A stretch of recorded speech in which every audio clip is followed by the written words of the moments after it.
പൊന്നോണപ്പൂവിളി മുഴങ്ങിയ ഗ്രാമവഴികളിലൂടെയുള്ള ഓണത്താറിന്റെ സഞ്ചാരത്തിന് തുടക്കമായി. വീട്ടുമുറ്റങ്ങളിലെത്തി പൂക്കളത്തിനു ചുറ്റും ചുവട് വയ്ക്കുന്നതാണ് ഓണത്താറിനെ വ്യത്യസ്തമാക്കുന്നത്.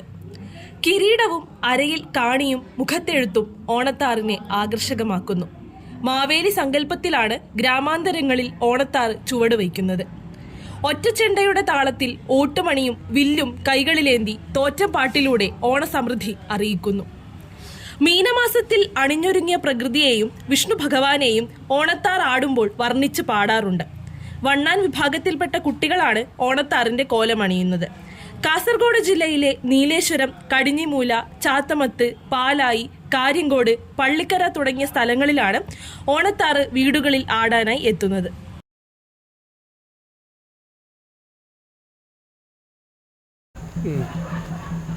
ഓണത്താറിൻ്റെ ഐതിഹ്യം ബന്ധപ്പെട്ട് കിടക്കുന്നത് കർക്കിടക മാസം മുതലേ ഉണ്ട്. കർക്കിടക മാസത്തിലെ മഹാവ്യാധിയും ആദ്യം വ്യാധിയെല്ലാം അകറ്റുന്നതിനായി ആടിയും വേടനും ഗളിഞ്ചനും ഇങ്ങനെ മൂന്ന് വിഭാഗത്തിൽപ്പെട്ട കോലധാരികളുടെ തെയ്യങ്ങളാണ് നടന്നു വരുന്നത്. അതായത് വണ്ണാൻ സമുദായത്തിൽപ്പെടുന്ന ആടിയായിട്ടും മലയ സമുദായത്തിൽപ്പെട്ടവർ വേടനായിട്ടും ഈ നെൽക്കത്തായ സമുദായത്തിൽപ്പെട്ടവർ ഗളിഞ്ചനായിട്ടും അങ്ങനെ മൂന്ന് കോലങ്ങളാണ് കർക്കിടകം 16 മുതൽ നമ്മുടെ വടക്കേ മലബാറിൽ ഇങ്ങോട്ട്. അത് ഓരോരോ ദേശത്തിൻ്റെ ആചാരാനുഷ്ഠാനപരമായിട്ട് ബന്ധപ്പെട്ട് ഡേറ്റ് അങ്ങോട്ടും ഇങ്ങോട്ടും മാറിയിട്ടുണ്ടാവും. എന്നാലും വടക്കേ മലബാർ പൊതുവെ കർക്കിടകം 16 ശേഷം ഈ തെയ്യങ്ങൾ ഇറങ്ങുകയും ആദ്യം വ്യാധിയെല്ലാം ഗുരുസിയായിട്ട് സങ്കല്പിച്ച് അത് ഒഴിഞ്ഞു മറിച്ചത് ശേഷം ഐശ്വര്യം പ്രദാനം ചെയ്യുന്നതിന് വേണ്ടിയിട്ടാണ് ഈ ചിങ്ങമാസത്തിൽ ഈ ഓണത്താറ് വരുന്നത്. അതിനെ തുടർന്നാണ് ഈ ഓണത്താറ് വരുന്നത്. അപ്പോൾ ഓണത്താറ് വണ്ണാൻ സമുദായത്തിൽപ്പെട്ട ആൾക്കാരാണ്, കുട്ടികളാണ് കോലണിയുന്നത്. മഹാവിഷ്ണു സങ്കല്പത്തിലുള്ള പച്ചവർണ്ണം മുഖത്തണിഞ്ഞിട്ടാണ്. അത് ഞങ്ങൾ ഈ നാടിൻ്റെ ഒരു പ്രാദേശിക ആചാരചിട്ട പ്രകാരമാണ് നമ്മുടെ മുഖത്ത് ആ വർണ്ണം അണിയാത്തത്. മറ്റ് പച്ചയാണ് അതിൻ്റെ മുഖത്ത് വർണ്ണങ്ങളായിട്ട് അണിയേണ്ടത്. അതേപോലെ അത്തം 10 മുതൽ അവിടെ നിന്ന് ഇങ്ങോട്ടാണ് അത് ഓരോരോ നമ്മുടെ ഏരിയ, അത് ഓരോ അനുഷ്ഠാനപരമായിട്ട് ഒരു ജന്മാവകാശം, ഒരു ചെറിയ ജന്മാവകാശമുണ്ട്. ആ അവകാശത്തിൽപ്പെട്ട സ്ഥലത്ത് അവരെ അത്തം 10 മുതൽ അങ്ങുന്നിങ്ങോളം ഓരോരോ സ്ഥലത്ത് പോകേണ്ട ദിവസങ്ങളുണ്ട്. ഉത്രാടത്തിന് നമ്മളെ തായമുറി മുണ്ടേവാട്, അതായത് നമ്മളെ കോയമ്പുറം വലിയ വീടിൽ നിന്ന് ആരംഭിച്ചിട്ട് നമ്മൾ ഈ കാര്യം കൂടി ഈ തറവാട്ടിലാണ് അവസാനിക്കുന്നത്. അതേപോലെ നാളെ തിരുവോണ ദിവസം പള്ളിക്കര ഭൗതിക്ഷേത്രത്തിൽ നിന്ന് തുടങ്ങി പള്ളിക്കര ആ ഒരു കൊഴുവൽ ഫുള്ള് കംപ്ലീറ്റ് ആയിട്ട് തീർക്കണം. അങ്ങനെ ചാത്തമത്ത് ആലയിൽ ഭൗതിക്ഷേത്രം ബന്ധപ്പെട്ട അതിൻ്റെ പരിധികളിലും തിരുവോണ ദിവസമാണ്. അങ്ങനെ അത് ഓരോരോ ദേശത്തിൻ്റെ അതിൻ്റെ അനുഷ്ഠാനപരമായിട്ട് ബന്ധപ്പെട്ടിട്ട് അങ്ങനെ ഓരോ ദിവസങ്ങളിലായിട്ട് നടത്തപ്പെടും. തോറ്റംപാട്ടിലൂടെ വർണ്ണിക്കുന്നത് പറഞ്ഞാൽ ഓണമായി ബന്ധപ്പെട്ടില്ലേ അമിതമായി ബന്ധമുള്ളതാണ് ഇതിൻ്റെ തോറ്റംപാട്ടിൻ്റെത്.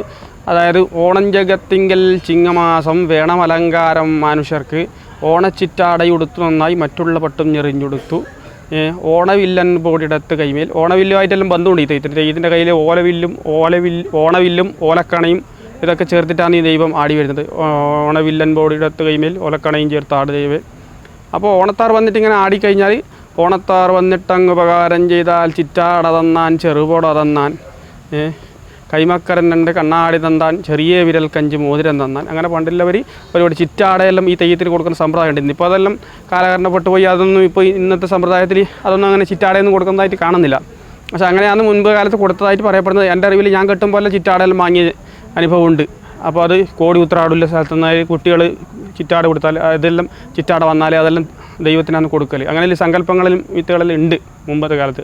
ഇപ്പം അതൊന്നും ഇല്ല. ഇപ്പം എന്നാലും ഇതിപ്പം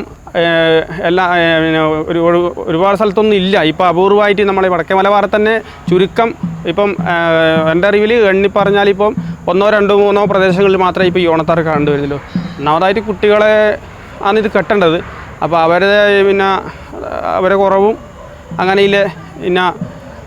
പിന്നെ ജനങ്ങൾക്ക് ഇതിനെ പറ്റിയിട്ടുള്ള ബോധവാന്മാരല്ലാത്തതും കുറച്ച് വിഷയങ്ങൾ വരുന്നുണ്ട്. ഇങ്ങനെ വരുമ്പോൾ എന്താണ് ഇതിൻ്റെ ചടങ്ങ് എന്നറിയാത്ത പൂർവികന്മാർ കുറവല്ല ഇപ്പം. അപ്പോൾ അങ്ങനെയുള്ള പ്രശ്നങ്ങളും ഇതിനെ ബാധിക്കുന്നുണ്ട്.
Iya,